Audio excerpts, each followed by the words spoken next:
Patrice was just telling me, panicking in the break.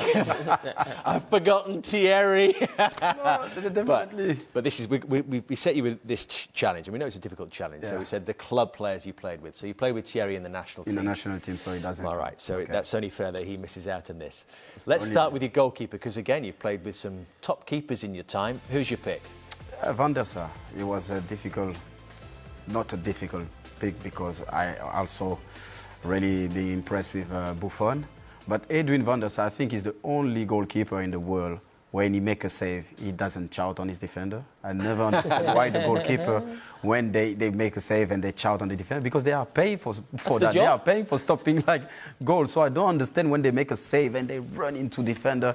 And van der Sar, I think he was our captain of the defense. He was really calm, always like talking to us, like go on the left, go on the right, you know, be careful on your shot. And that's why Van der Sar, and he was always at the right position. All right, let's have a look at the back four. Easy one at right back, I guess, having played with Gary Neville. Actually, yeah, I was like going for Gary. He just texted me, he said, please, Patrice, can you put me on my 11 team? But no, Dani Alves, what a player, what a player. And why does he have the edge over Gary? He's young. Because no, he's more talented. You know, Gary, I think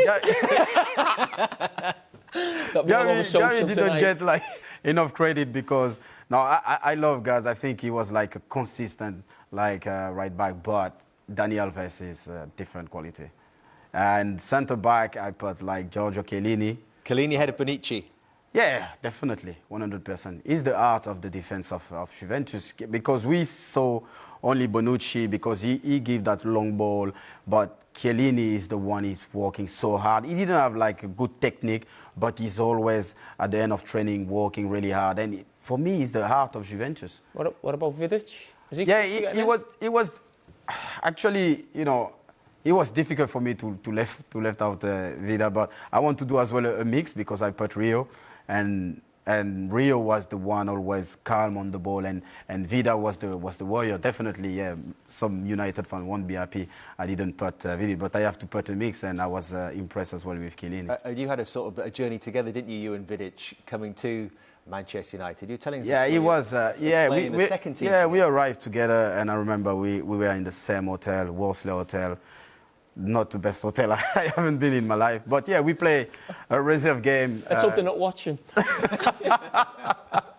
We play a reserve game, and actually the coach was René, and he just like take half time, 45 minutes we play. Why they put this jacket on?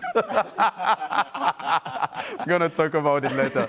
So no, and we get substituted after 45 minutes, and we were in the shower, me and Vida was like, I should like go back to Belgrade, and me, I was like, yeah, my agent just have some call, and AS Roma, they're really interested. So yeah, it was a really difficult moment, but we stick together, and at the end we become the player.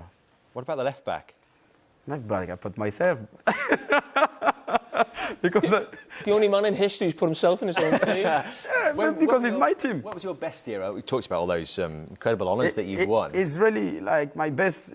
Actually, it was Romario, because I start as a striker, and no as a left back, and yeah, Romario. But I never had like any role model. I always like trying to push myself, you know, far as I can, and I wanted to be the best in my position every day. But I didn't know I should like put another left back. I think it was my team, so I should put myself as well in. Of course you have to play. In front of you, you need a good player as well. Yeah. Again, quality options. Was this an easy selection, Ryan Giggs? Yeah, Giggsy. You know, I think like when I joined United, a lot of people asked me who is the player impressed you the most. And people was always expecting me to say Rooney or Cristiano Ronaldo. But I think Ryan Giggs and Paul Scholes, they are like just amazing. They were a model. I will tell you a story about that. I was in the massage table. That's why I say you always need character. You always need leader in your team, no matter if they are old. And so I received a knock, and the doctor said, Patrice, you won't train today, and you won't be part of the session because we have a game on Saturday.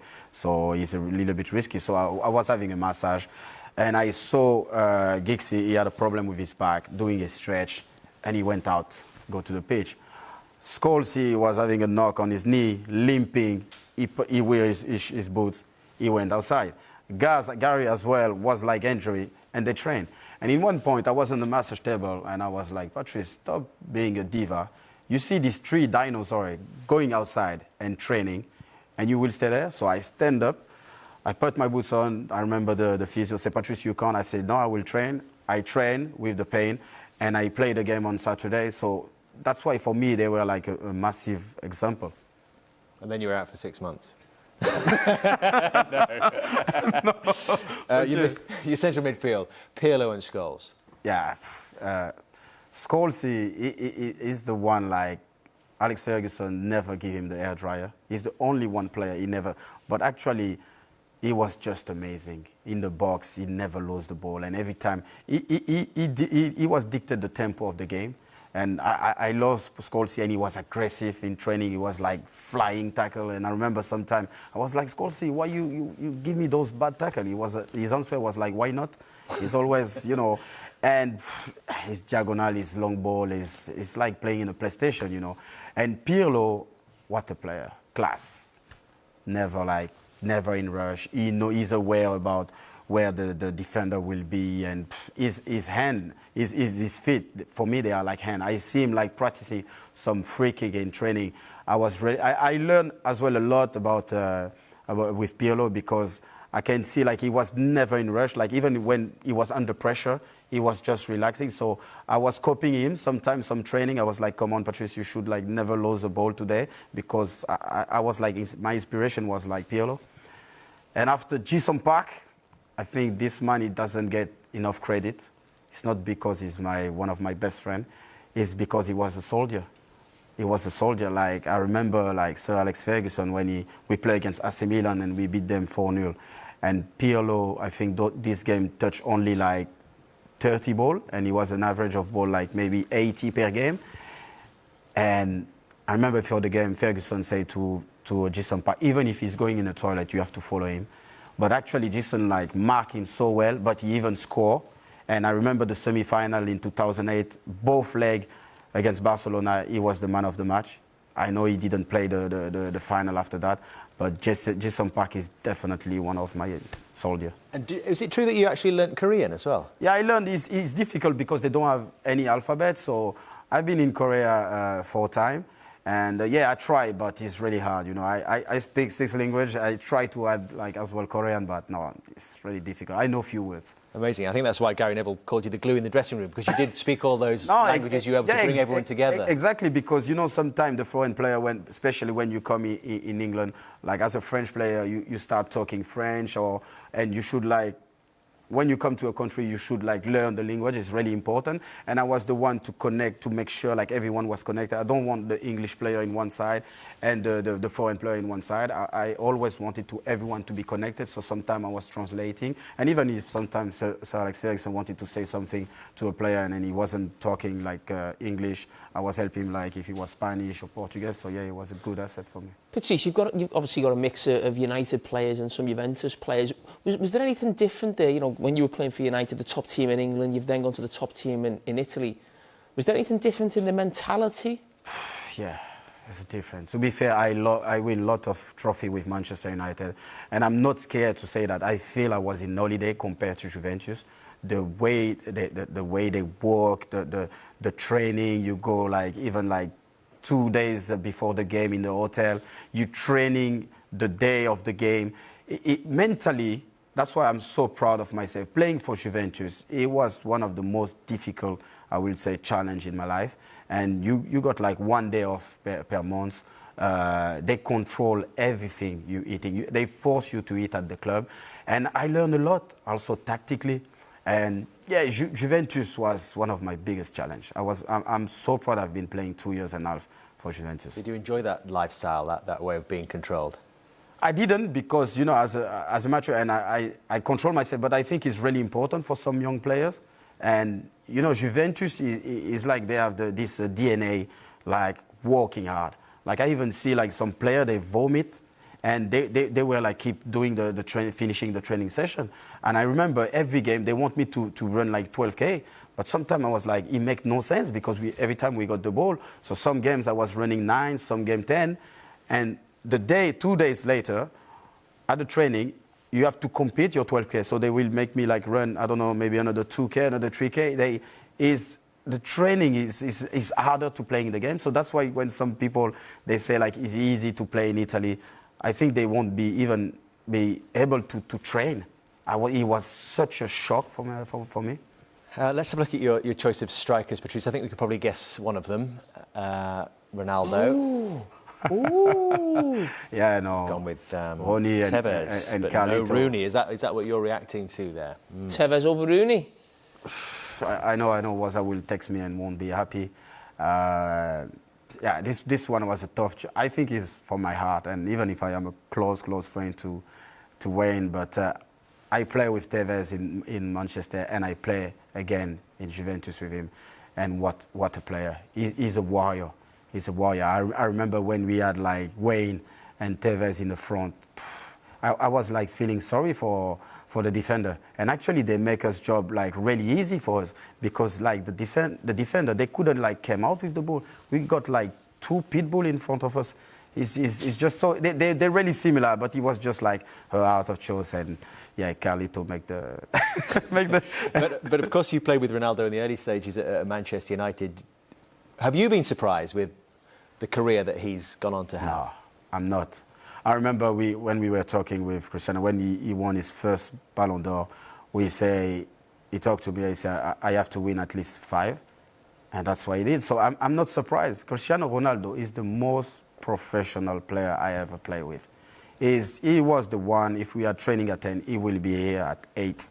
He was the last to leave the training ground, practicing his skill. That's why, when we compare him to Messi, and I always like choose Cristiano, and people keep saying like just because he's my friend. I just think like Messi is just a gift. He's talented. God say, oh, come on, go to play with those kids.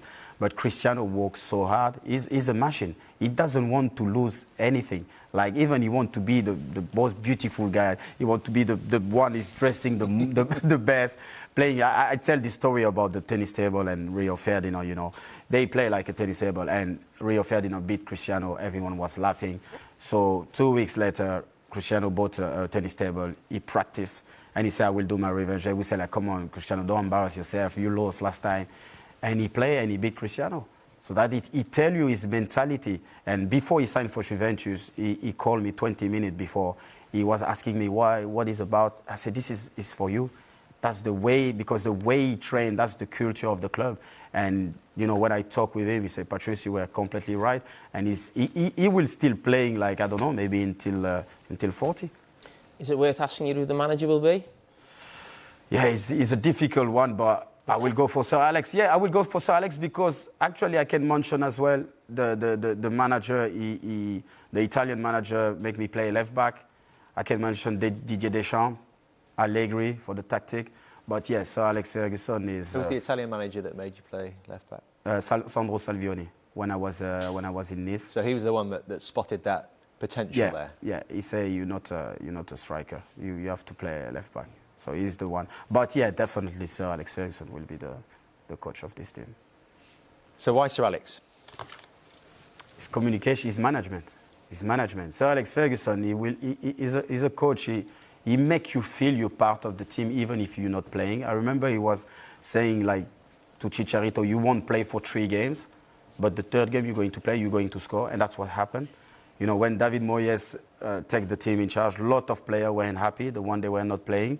And I've been to his office and I talked to him. I said, look, United is about the squad. It's not about only 11 players. But he didn't listen to me. He was like, Patrice, you're doing great. Don't worry, it's going to be fine. But actually, Ferguson, because like the people, they respect him so much, then I say it's a difference between like scared of your manager. I never scared of Ferguson, but I was scared of disappointing him.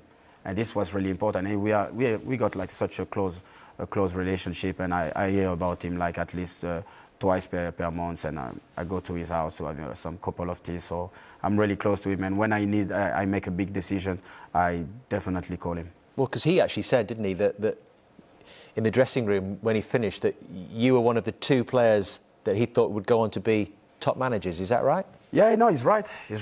And I was really pleased with that compliment, because he say he know I've got the ability to drive people and the communication. And he said, this is really important. He said, tactically is the last part. He said, this is really important. But yeah, maybe we'll see what's right. I'm doing my coach badges, so we'll see.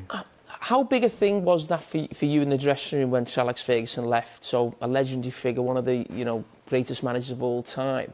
But also, do you feel that David Moyes got a lot of criticism? Do you feel as a dressing room and a group of players that maybe you let David Moyes down, where you go from actually winning the league to seventh? Is that too big a drop? No, just definitely. Because of I think change? I had like some argument with few players because I was like, actually, I can't believe like we were just playing good because we were under Sir Alex Ferguson. So I was the one to help David Moyes, and some player they weren't happy with that. I think we did. His job was already like mission impossible. Coming after Sir Alex Ferguson, what did you expect? And especially when you lose one game, straight away the player, they will say, they're gonna blame the manager straight away. They didn't give him a chance. But actually, I tried to help him as my best, and it didn't work. But yeah, definitely we let him down, because I remember when even Ed Woodward, and he asked a few players what's happening, and I say, we are the one to blame. We are the one on the pitch, not the manager. I never you can even put the chef as a manager. I will always respect that. He's the authority, he's the boss.